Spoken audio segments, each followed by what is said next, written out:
Hello, hello, hello. Hello to the World Wide Web. To all of you, welcome. Welcome into this space. In some way, welcome into my space. But hi, it's Tracy Lee. But welcome, whatever space you're actually in.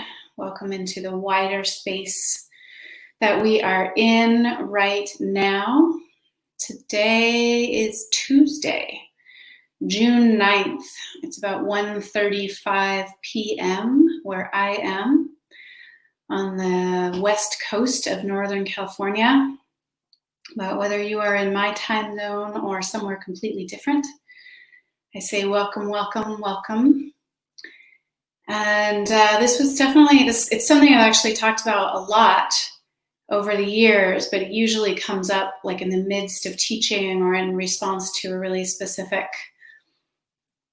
bit of practice or a specific inquiry. And this piece around how we conserve our energy, or the conversation around like our energy being conserved, or to some extent it relates to the larger conversation of like self-love or self-care. And I think that's why it percolated up again. So again, before I dive right in, I'll say welcome. If you're here live, I love it when you say hello so I can actually know who's in the room, who am I talking to. And if you're a replay, it's always nice to let me know, like, hey, I'm here for the replay. I'd love to hear that you came back and watched or listened later. And whether you're watching live or the replay, I always invite all of your questions, all of your comments, all of your shares, the ways that this seems like it aligns with the way you experience life. If it's a totally new idea and it's making you go like, wah, wah. If you're just like, no, that's totally wrong, I disagree, it's all welcome. I'd love to hear your voice. Your shares about your specific life are, I think, the most valuable in how we make this into a conversation. So this idea about energy, or like whether we're drained, whether we're filled with energy, what does it mean to give of ourselves to, and to sort of, I would put in air quotes, right, sort of protect our energy or conserve our energy. And again, it's actually something that I've thought about a lot, of practice with my own self a lot, and it tends to come up when I teach, but more like in the moment about something. Oh, how fun, people from the UK, from the Netherlands. Oh, we're global. We're global, because here I am in California. I know we've got someone in Texas right now, and anyway, super fun. And but this was one of those pieces that popped up again. I think maybe it's in the cultural conversation, because we have like really big stuff going on with coronavirus, and in the United States at least, although there's definitely protests worldwide, but in the United States there's this really, really alive conversation around racism, race relations. What does it mean to be an ally? How do we do the work of dismantling white supremacy, etc.? And it's, and there's a lot of conversations that come around that, around being exhausted, or how do we titrate, or how do we keep this going, or this is a what do we call it? Not a sprint, it's a marathon, not a sprint. Or so there's conversations also about our energy, or how we use our energy, or how to stay engaged with things and not get drained. And so that's probably why I was in the shower the other day, and I have just like bizarre scribbled notes. That's what it looks like. I have these really awesome things. What are they called? I can't remember what these are called. The aqua notes. It was my friend Harry Pickens, actually. I think one time I was talking to him and I said, oh my God, I'm always like jumping out of the shower, scrambling for a pen and paper, trying not to drip all over everything, because I get all my ideas in the shower. And then a week later, package came in the mail, and it was these aqua notes from Harry Pickens. And I was like, oh my God. Their tagline is "No more good ideas down the drain." I think it's very good. I guess that's not marketing exactly, but anyway, I think it's great. So here's what I want to say about this. The first time that I ever really, like my first big kind of insight or aha around this was about 15 years ago. And at that time, I was working with a group of people to put on a program called the Authentic Man Program. And it was a group of people. We later created the Authentic Woman Program and went on to create Authentic World. And we led many, many different programs all about authentic relating. And the Authentic Man Program was kind of like the first big thing that we were doing. And the way that it ran was, it was a program for men, and it was led by a team of men. And then it was a 3-day long program. And on the third day, we also had a team of women, of which I was a part. And we would come in and work with the men on that final day. And there was often these conversations about like, oh, it's draining, or how do we conserve our energy, or just these different pieces. And I really watched my own energy during these courses. They were really long days. Oftentimes we, worked with people very, very intensively. They were emotional, they were physical, they were energetic. And, if we were kind of in the midst of a process, sometimes we would just carry it through all the way to the end, rather than like, oh, it's lunchtime, and watching whether I would sort of crash on Monday, or if like Monday was good, would I crash on Tuesday? And then in the team of women, I don't know what the conversation was with the team of men, because I wasn't on that team, but in the team of women, there were lots of conversations around managing our energy, and when we go and do these courses. And there was some point, and so there was always a little bit of like, at least in me, and this is how I interpret what I heard a lot of the other women talking about too, was like a little bit this sense, oh, I have to conserve some energy, or else I'm going to be a wreck on Monday, or I just am going to, like I can't do anything for 3 days after the Authentic Man Program, or after we teach in this way, or, oh, this is how I deal with, like I have to eat in this way, and I have to sleep in this way, and I have to do these things, all these pieces of self-care, or else I won't have any energy after these programs, or I have to make sure I take regular breaks, or it was sort of talked about in this way.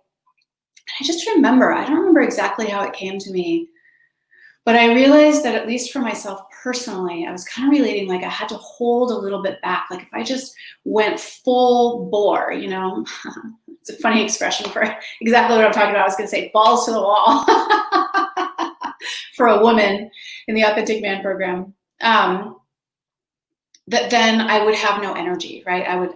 It would be gone, because I would have used it, and then I would have no energy on Monday, or I'd be a complete wreck, or all these things. And I remember playing with the idea. I think it was just an idea at first. I was like, what if I just gave everything?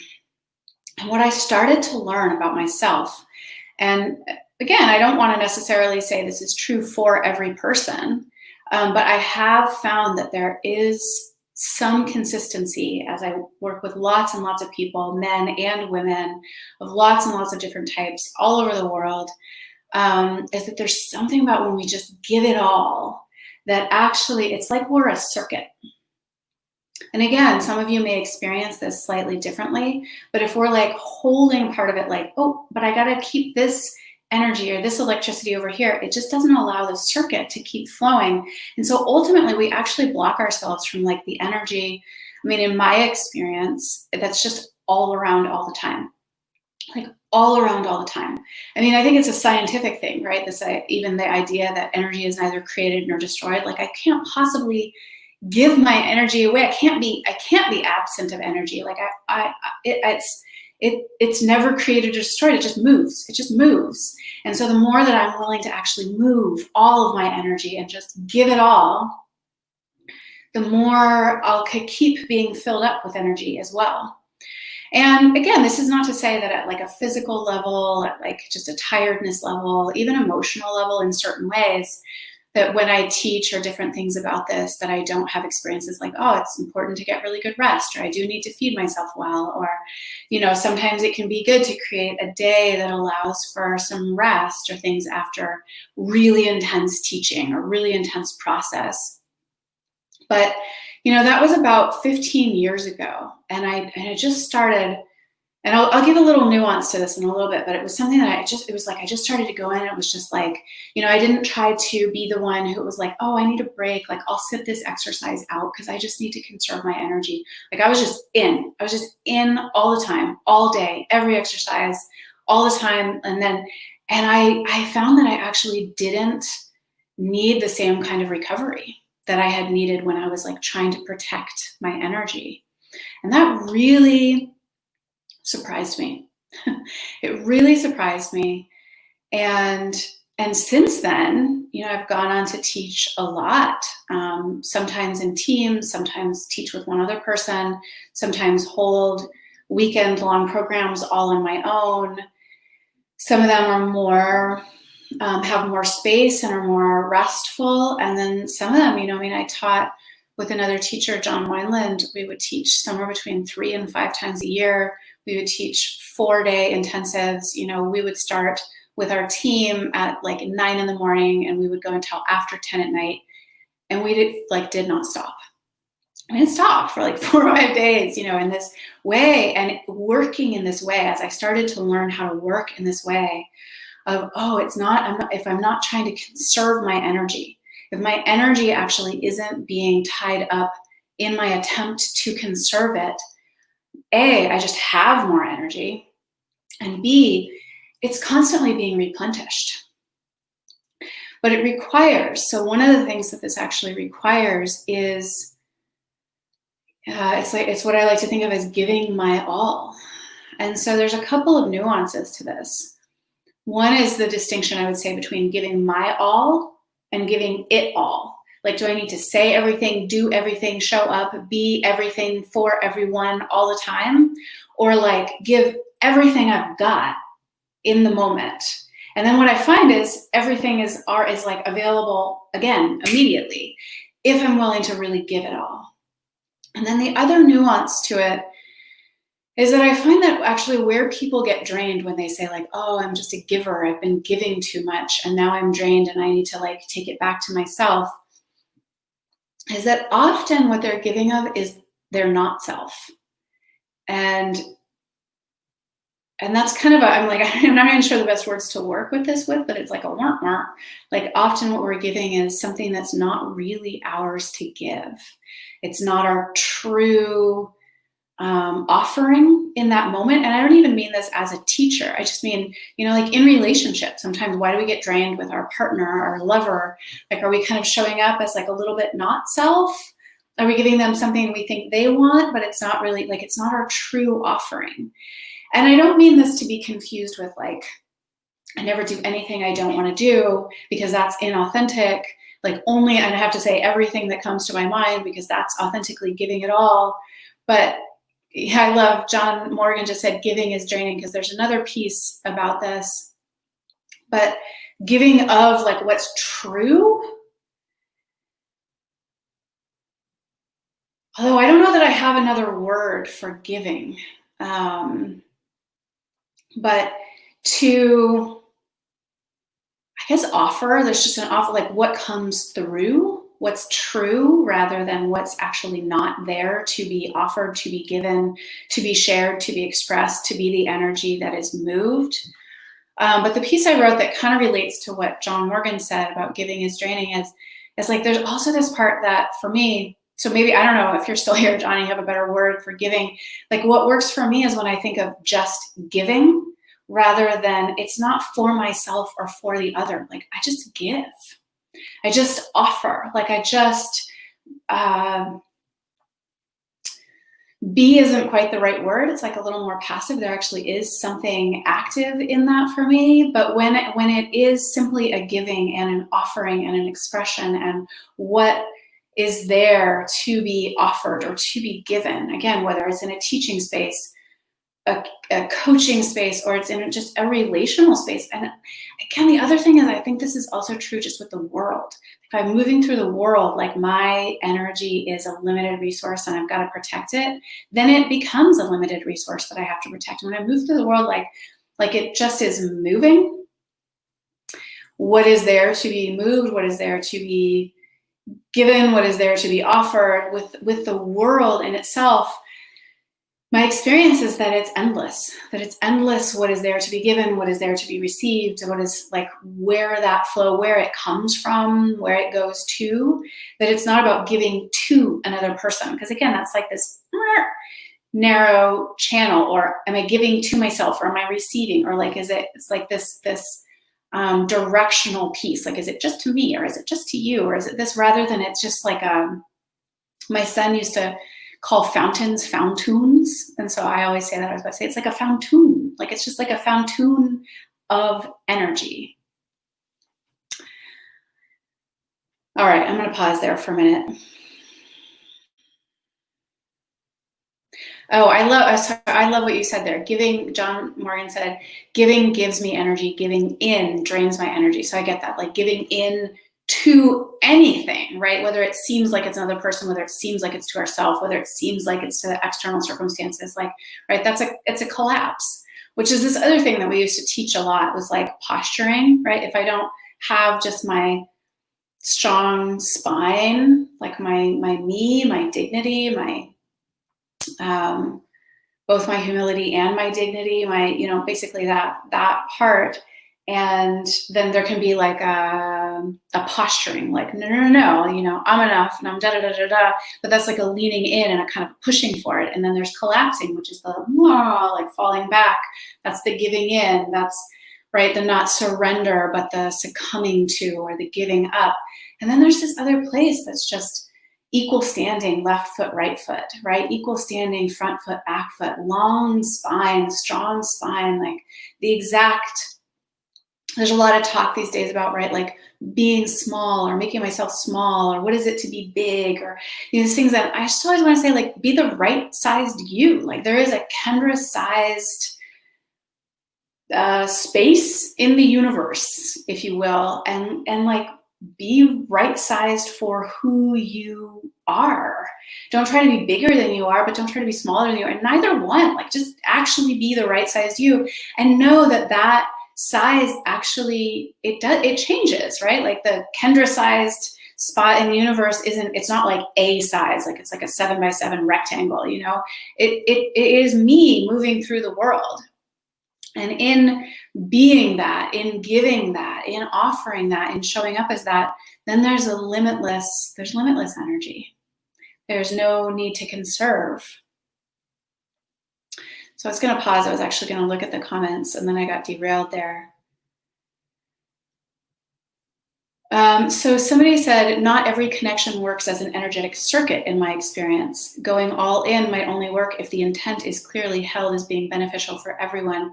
So I get where that person's coming from, and it makes sense. And there's something about that again, it implies like there's me and there's you, or there's this other person, and it's like, okay, but are you in on this circuit?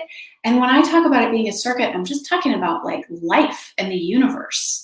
So then there's never like, I'm going to give you my all and you're going to give me your all. And in that way, we're going to have a circuit between us. It's just it's the circuit of giving, and it includes other humans. And sometimes the way to give it all is to not do, air quotes again, like do something for a specific person. But I was just talking about this in my Beyond Boundaries program, like the difference between boundaries, requests, negotiations, and then what I would call, what's the word? Let's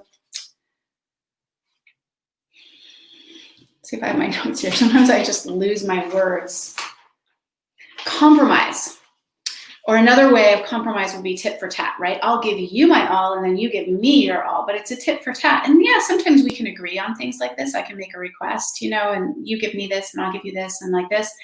But most of the time, if we're relating to things like a compromise, like, well, I'll give in here and then I assume that they'll give in here, almost all compromises and tit for tats are implicit, not explicit. We rarely say, I mean, it happens and it's okay. I can be like, oh, I'll go pick this up at the store for you if you go pick up the kids from school. And then we sort of agree. It's a little bit like energy neutral, neither like filled with life nor like, mwah. But most of the time that doesn't happen. Like somebody says, hey, will you pick up a gallon of milk? And there's a little part that goes like, yes, but then you owe me something. like tit for tat, or like I'll give in here, I'll watch the movie that they want to watch, because that means that then like at some point they'll watch the movie I want to watch. But we almost never say that. We almost never say those things out loud. So I'm not a big fan of compromise and tit for tat. I'm a big fan of boundaries, requests, and negotiations. And in this way, like, to me, this piece is actually outside of all of those, because this is a piece that it's just mine in the world.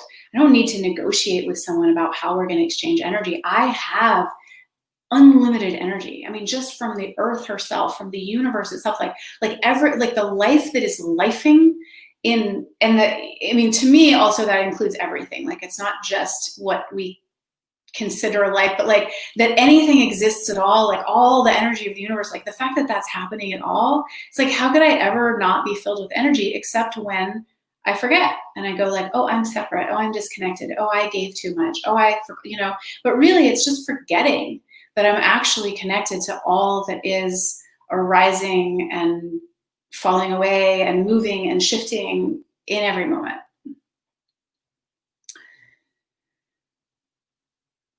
So Tracy Lee said, like, saying yes when you mean no. Like, I would say that is an example of it, like giving what's the not me.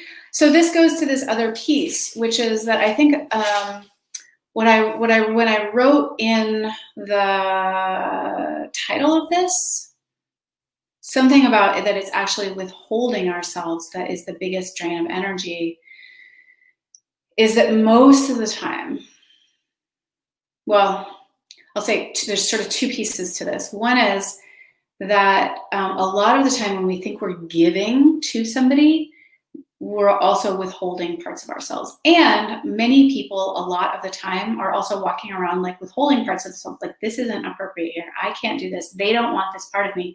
And honestly, I think that's what drains us of energy more than anything. And this is not me being a proponent of like losing your shit on people, giving people unsolicited advice, saying every stupid thing that comes to the top of your mind.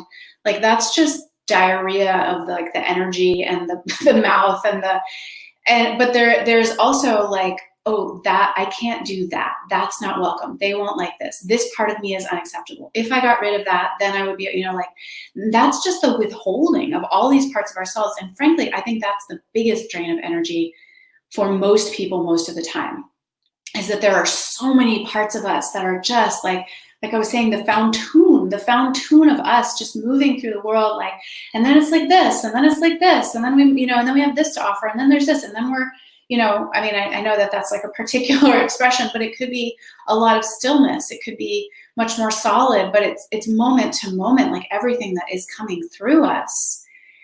And so many of us withhold so much of that, so much of the time. And that is exhausting. So I've talked about this a lot in other areas, but it goes along with the corollary of like, so many of us think that we're being told how to be all the time, and that's the prison, right? The prison to break out of is being told how to be or how not to be from external circumstances. But actually, I think most of us imprison ourselves from the inside at least as much, if not more. And the part of us that says, I'm not that, it's not okay to be that, like, that's not me, that's an internal prison. And that is probably one of the biggest drains. Like, that's not me. I can't be that. Anything I can't be, even if I'm the one putting the limitation, that is as much of a prison as anything that you should or must be.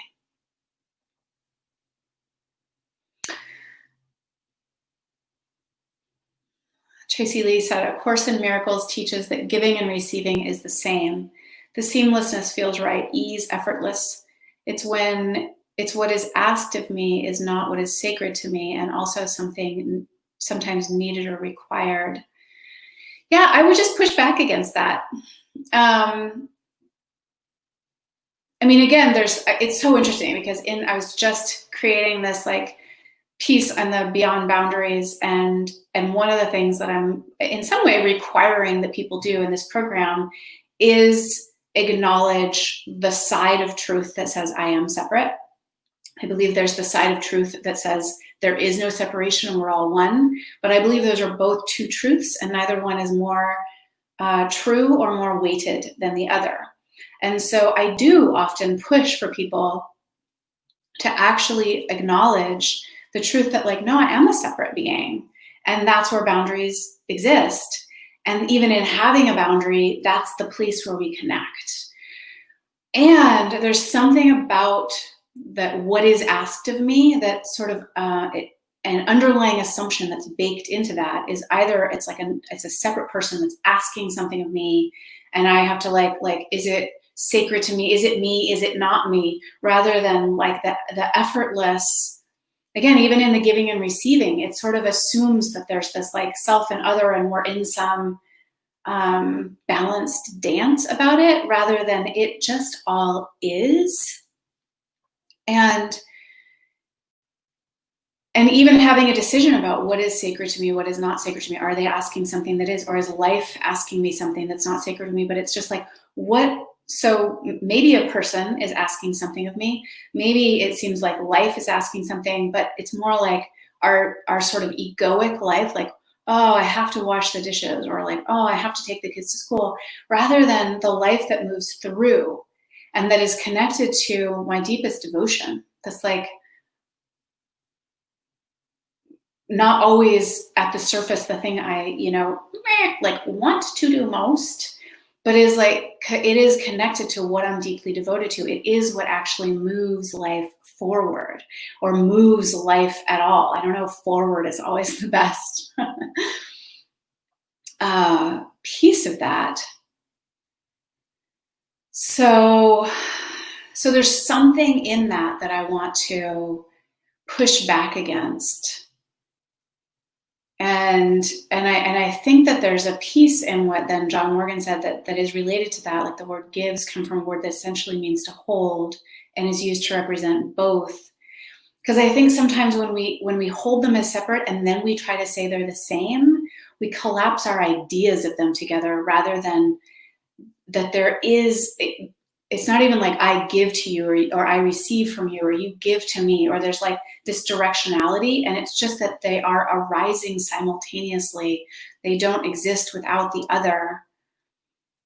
And that any time that my attention is mostly on like, how do I maintain, conserve, keep my energy, or that my energy is limited, the energy itself is limited, that in and of itself will limit my experience of the availability of energy. I don't even know that actually limits energy, but it will limit my experience of the availability of energy.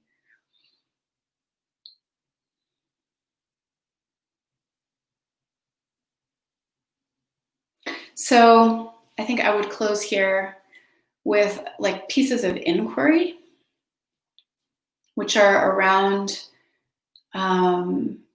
well, one is just around this piece of when, where, with whom, in what ways do you start to assume or behave as though you need to conserve your energy, as though your energy is limited, as though it could be drained, as though someone could take energy from you, as though somehow it could be lost.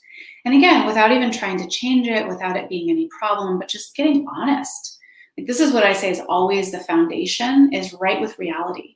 Like, getting right with reality is being honest, like, oh, currently that's how I hold that circumstance, that situation, that person, that request.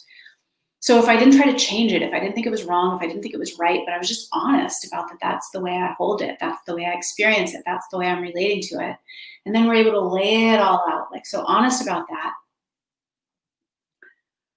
And then I would say another piece of inquiry is looking at like, where am I saying I'm giving, but I'm not really giving of myself, I'm giving of not self. In some way, it's like sideways. It's not true. It's there's some way that I'm giving of not self. And in that way, like, it's kind of not mine to give. And there actually does end up being an energy deficit, because it wasn't, that wasn't the way it was meant to be given, or it wasn't mine, or it wasn't, again, like, I get a little caught in words here because they are dichotomous. And there's something about this that's not actually in dichotomy.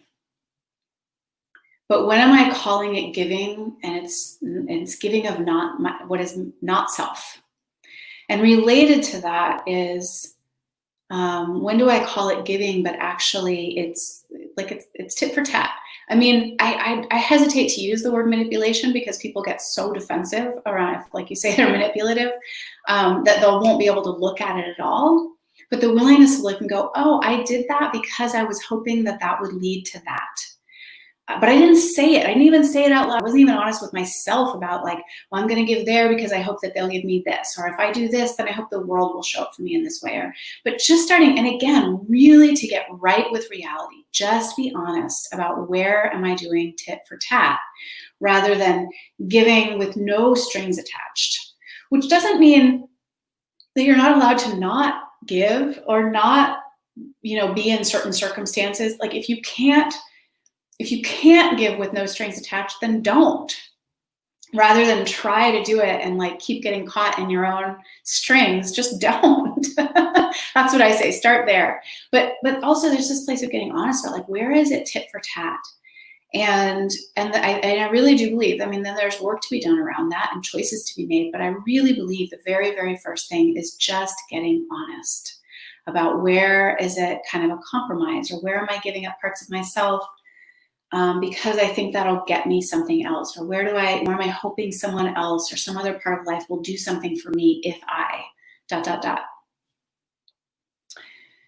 And then also, and again, this is a place to just start to really get aware, like, what are all the parts of you? They might even be parts that you kind of wish you weren't part of you, again, which makes it sometimes hard. Like, yeah, but I'm trying to get rid of that part. But anywhere you go with any person in any circumstance where you're just like, oh, I can't be this part of me. And how much of your energy or attention is spent on withholding parts of you rather than the pure expression of who you are. It doesn't even mean, oh, I think I should withhold it, therefore I should give it. It's just that withholding in that way blocks the other pure expressions. I mean, the example of this is always like a hose that's kinked, right? If like the water is just pure expression of you, it's well water, it's spring water, it just bursts out, it's coming through a hose though. Even if it's spring water, it just bursts out and it's pure and clear and bright and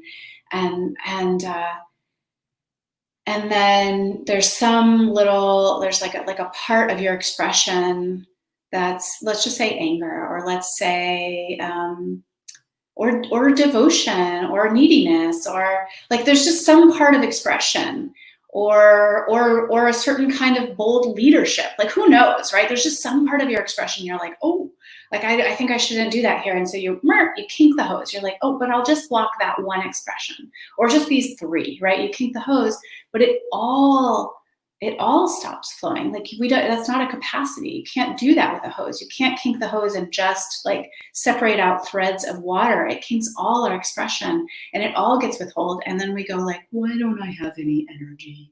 Why do I feel drained? I guess I've been giving too much, but probably actually you've been withholding too much.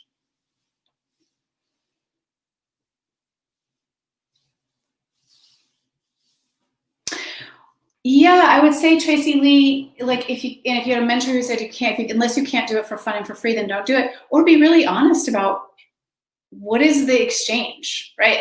I mean, I think it's one of the tricky things that happens. This is a side note, and I'm not going to get totally derailed here. But for instance, coaches and teachers, right, who are like, oh, I just love to coach. I'll just coach for free because I can do it for fun and for free. And then they're like, why don't I have any money? And maybe they would coach for fun and for free, but they also need money in order to sustain their lives. And so there's also this beauty of going like, cool, I would love to show up for you, and this is what I need in return. And that's actual clarity. It's not tit for tat in the sense of like, I'm just hoping that this will come around in some way. It's just clarity. That's clarity of boundaries, honestly. And so I don't know that if we can't do something for fun and for free forever, we should never do it. But it is becoming aware of where are there strings attached and making them explicit. And where are the places where we can just, give, and where are the places where we set certain container, and there actually are requirements for coming into that container. And then inside the container, we give for fun and for free, but we have set the requirements for entry. So they're all mixed together. Fun conversation. I really enjoy those of you who jumped on and added your voices. And it always sounds odd to say like see you later, because I don't really get to see any of you. Catch you later. In a while, crocodile. I had a friend when I was a kid who used to say, see you later, Space Invader. So see you later, Space Invader. Ciao.